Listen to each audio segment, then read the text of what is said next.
What up, Cavs Nation? I'm your host, Ethan Sands, and I'm back with another episode of the Wine and Gold Talk podcast. I'm joined by your favorite beat reporter, Chris, Fedor, and Chris. This is another episode where we're going to get into some Cavs things, but I cannot stray away from what is going on with Team USA right now. We're going to get into that a little bit later so we can talk about the Cavs things first, but I wanted to put that on your radar as well. So, Chris, first and foremost, you understand and we all know and we all saw on social media that Luke Travers was issued a release from his contract with Melbourne United. If people don't know, Melbourne United is an Australian professional basketball team based in Melbourne, Victoria, that competes in the National Basketball League, so the NBL. Luke Travers was here in the States competing in the Summer League with the Cavs again. It was like his third season doing so, and he kind of made some strides, was able to do his thing. But, Chris, do you think this is an indication of the Cavs being able to bring Luke Travers on for a two-way contract, or do you think he is just solely pursuing other NBA opportunities? Well, I think they're still trying to figure it out, the Cavs and Luke, and trying to see what the best thing is for his continued development. He certainly has the option for a two-way contract. I think the Cavs have a theoretical opening for a two-way contract, but I still think that if it's not a specific roster spot, I think the Cavs have some work to do when it comes to having conversations with Luke's representation, and even Melbourne United, just to clear up everything and figure out what is in the out of his contract and what is allowed and what's not. But everything that I've been told to this point is that the Cavs are still working through this and they're still trying to figure it out. But there are a lot of dots that you can connect to Luke coming to this organization in some capacity, most likely on a two-way contract, if that's something that Luke would be agreeable to, and if that's something that his people feel like would be best for him. You know, when we talked to him shortly before the start of Summer League, it was during Cavs summer camp, he mentioned that he wanted to come to the NBA, and in his mind, it needed to happen ASAP, and he just didn't want to be a guy who was going to be stuck in Australia not getting this dream opportunity that he was hoping for, that he's been working for. It's clear that Luke feels as if he's ready for the next step in his career, and that means the next step in his career being outside of Australia. Does he feel like that is the G League primarily? That's a question that I don't think anybody has an answer to right now. But I think when you look at the way that this roster is made up, that's probably going to be the path that he would have to take, because I think the Cavs would be more open to bringing him from Australia if it means him being on a two-way contract as opposed to one of those locked-in NBA standard deals. Yeah, Chris, because to my knowledge and what we saw in Summer League and what we saw with practices and stuff like that when he was with the Cavs, it didn't seem to me like he was an NBA-ready player. He definitely needed some more seasoning, definitely needed some more experience against other NBA-caliber players. It felt like he was a guy that wanted to be around the space, wanted to get the experiences necessary. To be frank, it seemed like he wanted to be a guy like Emoni Bates, given the chance to grow in that kind of environment where he's around players like Donovan Mitchell, Darius Garland, just being on the sidelines. And I feel like Luke might have been able to get something more out of that than what it seemed like Emoni got out of last season.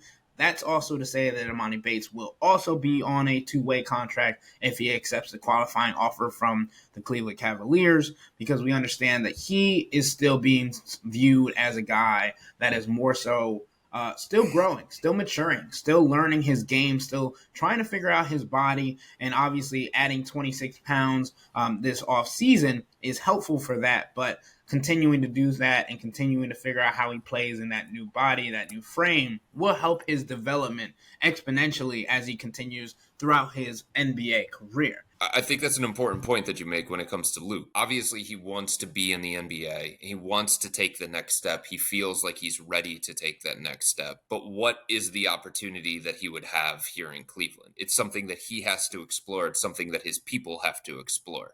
Is he just looking to be in the NBA and learn about that lifestyle and get NBA style coaching and be around other NBA players as he continues to mature, both from a basketball standpoint and from a personal standpoint? Or is he looking for, can I get minutes? Can I get an opportunity? Can I be in a rotation? And if he wants minutes, if he wants to continue to enhance his game that kind of way, the pathway to minutes is through the G League, not in the NBA, not at this point anyway.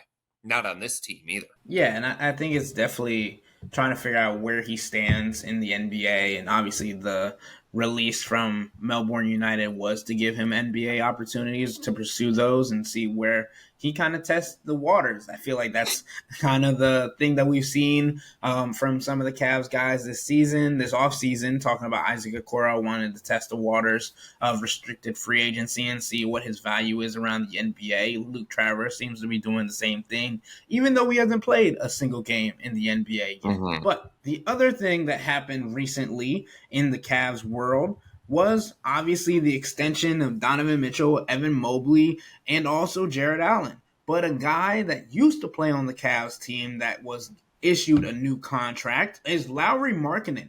5-year, $238 million renegotiation and extension with the Utah Jazz. I mean, this really does feel like it comes down to the differentiation between Markkanen's contract and Donovan Mitchell's contract, right? Because over the next couple of seasons, it's estimated that Lauri Markkanen is going to make around $45 to $46 million a year, and then 49 and 53 in his last 2 years of a deal before the renegotiation. So that's going to change a little bit. And then obviously Donovan Mitchell's extension is estimated at $46 million for the 2025-26 season, and then $50 million plus for the 2026-2027 and 2027-2028 season, which we understand to be a player option season as well, which he could possibly get another extension on when he accrues 10 years of NBA service and get up to an even larger contract. So, Chris, I think the conversation has been a lot this offseason because there was always talks about Lauri potentially being traded, whether the Utah Jazz are going to bring him back, what those conversations were being had. Do you think that Lauri Markkanen and Donovan Mitchell are happy with how things turned out, because we know that those were the two key pieces in the Cavs trade to receive Mitchell from the Jazz just a few years ago? It certainly seems like it's worked out for both sides. Lauri's gotten an opportunity to blossom. Lauri's gotten an opportunity to expand his game from an individual standpoint. He hasn't gotten a lot of winning since he's gone to Utah, but from an individual standpoint, the opportunities that he's getting, the shots that he's getting, the way that he's being used by the Utah Jazz, he's become their franchise cornerstone. He's become their focal point on the offensive end of the floor. He's become their number one option. Lauri always had a bunch of talent coming into the NBA. The Bulls, if you think about the way that things went down between him and Chicago, before that relationship soured, before he started looking for other opportunities, mainly Cleveland, which gave him that opportunity, he was once looked at as an up-and-comer, a centerpiece of the Bulls franchise. It obviously didn't work out that way. He got a fresh start here in Cleveland. It was really, really good for him, it seemed like. And then he got another fresh start in Utah that allowed him to enhance his career even further. So I'm happy for Lauri. He's a great guy. I loved my interactions with him. I loved the opportunity I had to cover him. He's a very, very unique player in today's NBA. He's a 7-footer who can shoot from the outside like a guard. He can play the 3 and the 4.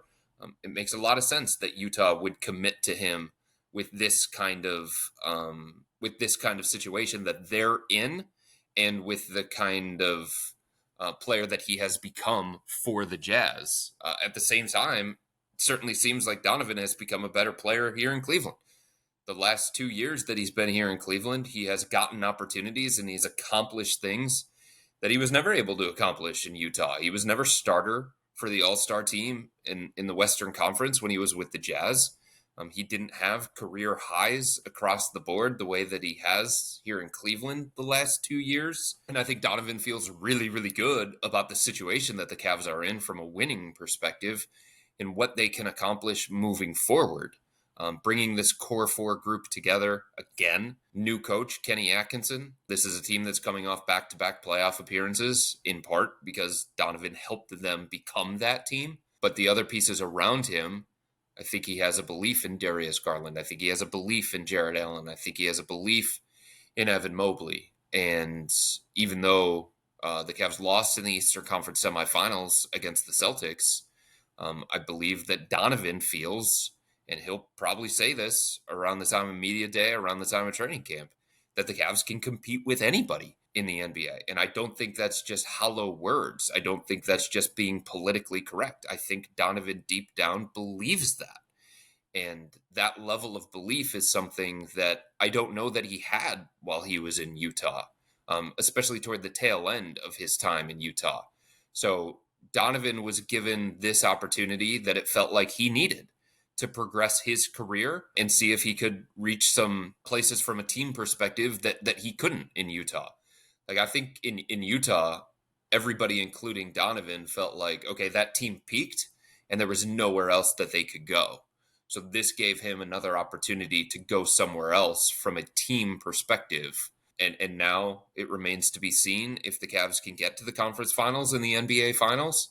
But it's clear that Donovan believes in the setup, and Donovan believes in his teammates, and Donovan believes in the direction of this organization. So it did feel like in that trade, Ethan, Utah got the things that it wanted out of that deal. They wanted a young player that they could build around. Got it in Lauri Markkanen. They wanted other draft capital that they could either use themselves or use via trade to further enhance their rebuild. They got that as well, and Donovan got a place that he could become a better basketball player, and he could probably reach the next stage in his particular career, and that has happened as well. Yeah, Chris, and I think it's also important just to understand how much Lauri Markkanen gained from this new contract, right? Because Markkanen had 1 year, $18 million left on his contract, and then used the Jazz's salary cap space to increase his 2024-2025 salary another $25 million, and agreed on another 4 years and $196 million.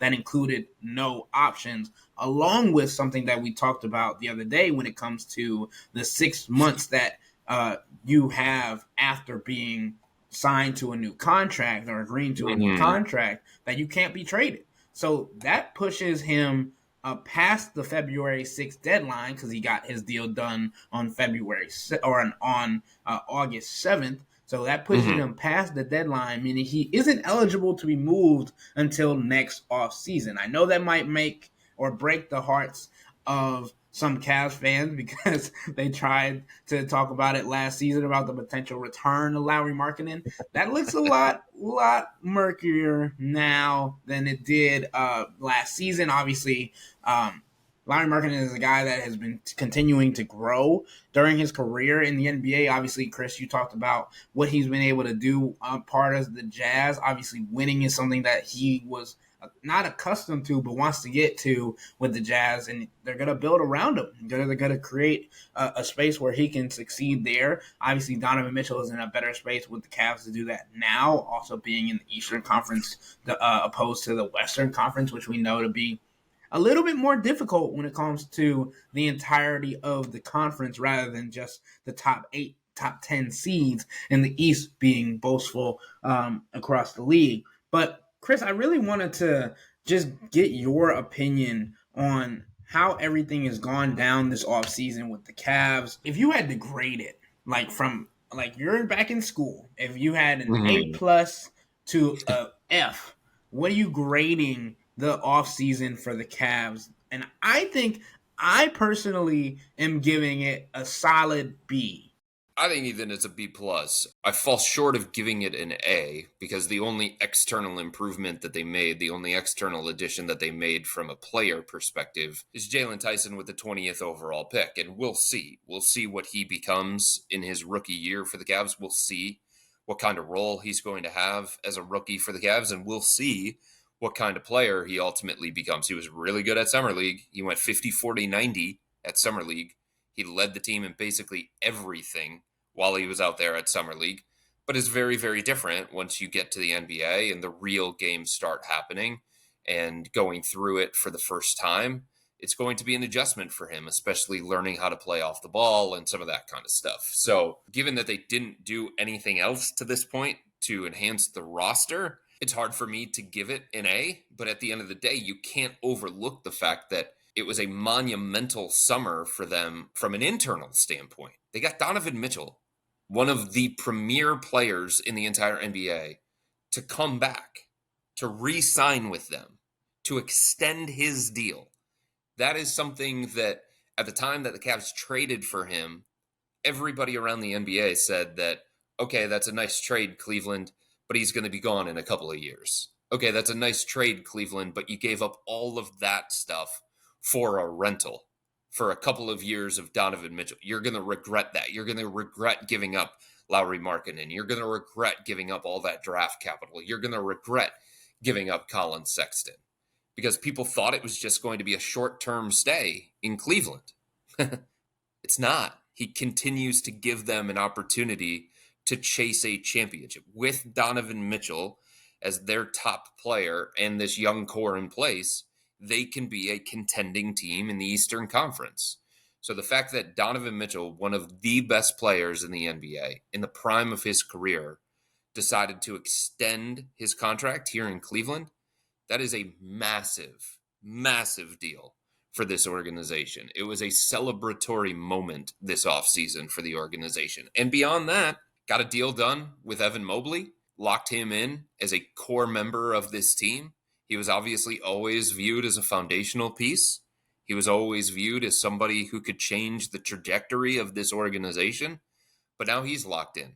And Jared Allen got a contract extension, and he's locked in. And this core four that the Cavs have been bragging about, that the Cavs believe in greatly, it is in place for the foreseeable future. And now it's about making the other moves around those guys and determining how Darius Garland, Donovan Mitchell together look in Kenny Atkinson's offensive system with him as a coach. And the same thing when it comes to Jarrett and Evan.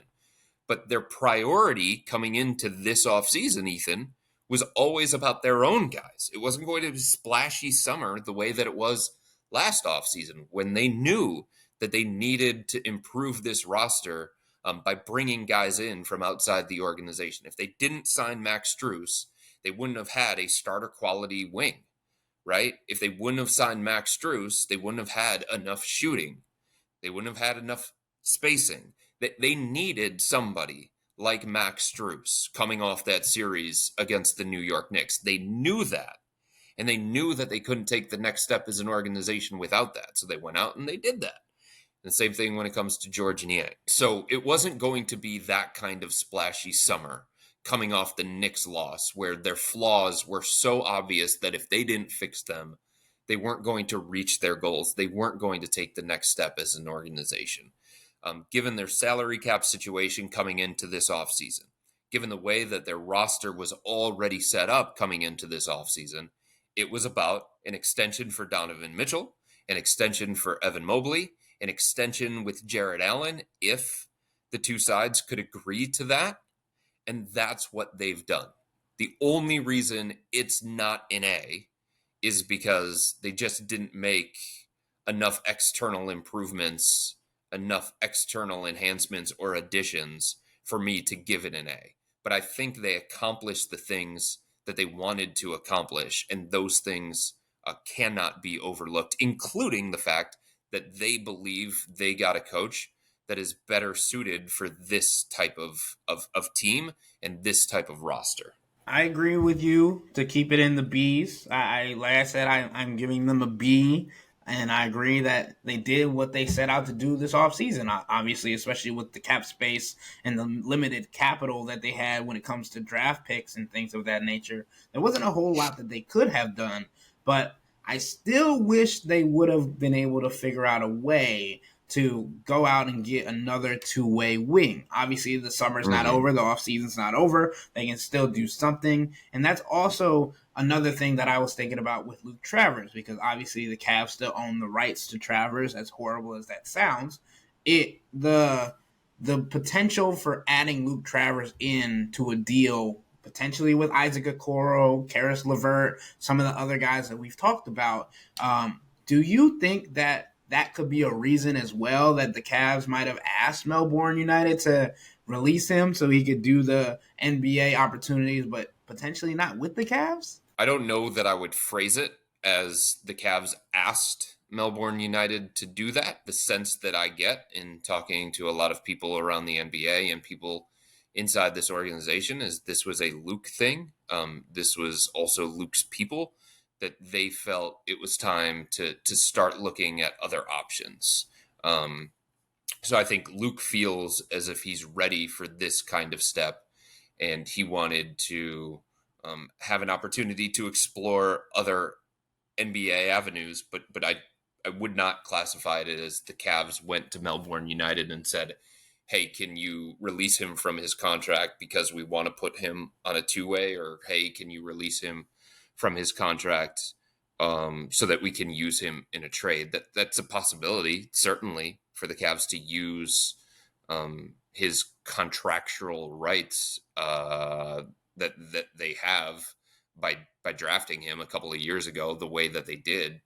They could always throw him in a deal as a sweetener, if you want to classify it that kind of way. But I don't know how much other teams like Luke believe in Luke. I don't know how much that would appeal to other teams. I think one of the things that happened, Ethan, is that, another guy that he knows well from Australia, Jack McVeigh, he agreed to a two-way contract with the Houston Rockets. And I think that opened up Luke's eyes to the possibility of, it's a little bit in the NBA, it's a little bit in the G League. It's another pathway for me to explore other than Australian professional basketball. Like, I've gotten what I needed to get. This is Luke talking. At least this is the feel that I have. I've gotten what I needed to get out of playing professionally in Australia, being around Matthew Dellavedova, those types of players, playing against that level of competition day in, day out. Now it's about me testing myself in a different kind of way. And with his Australian buddy, Jack McVeigh, doing it and trying a different path through a two-way contract with the Houston Rockets, I think that opened Luke's eyes a little bit more to that possibility. And I think it's something that, because the Cavs are in the situation that they're in with their two-way spots, wondering, okay, what are we going to do with them? And we may have an opening here on a two-way contract. I think it's something that could work for both sides. But I certainly think if the Cavs feel, as this offseason continues to progress, that they want to make other moves around the margins with this roster in trades and whatnot, I think they could always look at Luke as a potential sweetener of a deal if there's a different situation that he may want to be in that's not a two-way contract. All right, Chris, we talked a little bit about the Cavs. We talked a little bit about all the things going on when it comes to deals, what still needs to be done, what has been done, given our grades for the offseason thus far for the Cavs. But I think it's time to take it across the water. Look at what Team USA is being able to do in the Paris Olympic Games. My goodness, Chris, I was ready to run through a wall yesterday watching that game against Serbia in the semifinals. I mean, you have the three pinnacles of the last generation, probably the last time that they're going to play in the Olympics: Kevin Durant, Stephen Curry, and LeBron James. three guys that have made their impact already. Obviously, this is Stephen Curry's first Olympic appearance. Kevin Durant became the highest Team USA men's or women's basketball scorer ever earlier this week. And LeBron James is LeBron James. Stephen Mm-hmm. Curry had 36 points against Serbia. LeBron James had a triple-double, and then KD came in with some clutch baskets. What were you feeling? Because I was on Twitter watching all the things going on there while watching the game. It felt like the America could not have been more brought together in that moment than anything else that I had seen in a very long time. Ethan, I was feeling pride. I was feeling excitement. I was watching it on my phone. I still don't have internet. I still don't have cable from the aftermath of the storms that ripped through here a couple of days. So I was on the couch with Elliot. Elliot had one of my phones, and he was watching some of the videos that he watches at the time when he wakes up from his nap. Blippi, Mika, Paw Patrol, things like that. And then I was on my other phone, I was watching the Peacock feed, and I was going nuts. Elliot yelled at me because I was screaming. He said, "Dada, no scream." So I was feeling the excitement. I was feeling the pride. And it was just so cool to see. It wasn't lost on me, Ethan, that down the stretch of that game, it was the three most important players on Team USA. This team has been built around Steph, LeBron, and KD. They were always going to be the leaders of this team. They were always going to be the ones that Steve Kerr relied on greatly in a lot of different aspects. And it wasn't lost on me that down the stretch of that game, those were the guys that came up with the most critical plays. And it also wasn't lost on me that LeBron and Steph together, LeBron with a triple-double, Steph with the big shot making, it wasn't lost on me that for so many years they were rivals. For so many years, the fan bases went at each other. The Steph people and the LeBron people digging at each other. The fact that they were able to do it together, they came together. It was beautiful. It was something that I don't know that we're ever going to see again. Like, we're going to see greatness. We're going to see other great players in other generations. But like, those guys were so critical to NBA basketball for the last 15 years. Steph and LeBron, they basically determined the fate of the NBA for a decade plus. And I just don't know that you're going to have that level of player combining again in that caliber game on that stage and doing it together after being rivals for so long. Like, that was awesome to me. That is something that I'm going to remember for a long, long time. And now they got to finish it off, right? It was so meaningful in that moment because of the way that they were tested, because of the way that they came back, because of the way that they came together. But now, if you want to make it so that that moment is not a footnote and not just part of the story along the way, got to finish it off with a gold medal against France. But in that moment, that was spectacular. And I've run out of words for the greatness that is LeBron. He leads Team USA in every statistical category at this age with this many miles on the tire. And it's just there are so many reasons to be prideful when watching LeBron, Steph, KD, and all these other guys play for Team USA and have them win the way that they did against Serbia. Chris, my favorite part about the entire game, obviously we saw Steph Curry score 36 points. You had called it saying that he was going to erupt at least one time with the FIBA shooting line, three-point line being a little bit closer than the NBA line, the balls, all those different rules.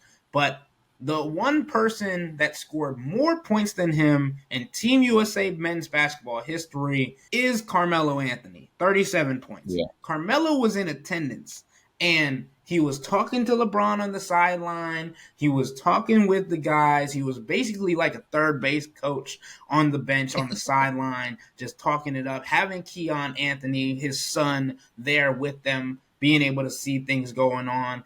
Also, the fact that Bogdanovich was talking smack to Carmelo Anthony, and it lit a fire under LeBron James. My goodness, what are you doing? Poking the bear again? I feel like there would be a point where these people will just learn that you do not poke the bear. He's called the Captain America, for goodness sakes, right? One of the greatest nicknames. One of the greatest nicknames, yeah. And not to mention, like, LeBron James and Carmelo Anthony are close, right? They're the Banana Boat Boys. But LeBron James saved Carmelo Anthony's life on that trip. Like, legitimately, Carmelo Anthony talked about being pulled by currents, and LeBron James dove into the water, carried him one arm, and got him back to safety, right? That is how close these guys are. It's a life and death kind of thing, right? And you think about how LeBron wasn't having the best game, and he just flipped the switch and said, all right, can't let Bogdanovich talk smack and get away with it to my boy. I'm going to take this to the cup, hang in the air for a good 5 seconds, and lay it reverse to give Team USA the lead, and then have the guys behind me, Stephen Curry and Kevin Durant, finish it off. It was magnificent. It could not be written more perfectly for it to end up being a game between France, the host country. Like I said on yesterday's podcast, this is the first time a host country has medaled since 1996. Doesn't matter, gold, silver, bronze. This is the first time that a host country has medaled. And it's against Victor Wembanyama, right? It's 2 generations. The ending generation of LeBron, KD, and Stephen Curry, who is probably going to be their last time in the Olympics, versus Victor Wembanyama. His first Olympics, being Rookie of the Year, all of those things. And you get to see them go head-to-head. Like, we're not talking about Rudy Gobert. He's not really in this conversation. Victor Wembanyama leading the France national team. What do you think about this matchup and how it's been set up and all the storylines involved? Before we get into that, I think the other thing, Ethan, that makes the Team USA win over Serbia so impressive to me is that they were down by a lot to a formidable opponent. And that opponent had the best, most impactful player on the floor on their side. How many times have we been able to say that, or how many times could we say that for Olympic basketball? The answer is never. But Jokic is the best player in all of basketball. He is the best player in the world. And that's no offense to LeBron. That's no offense to Steph. That's no offense to KD.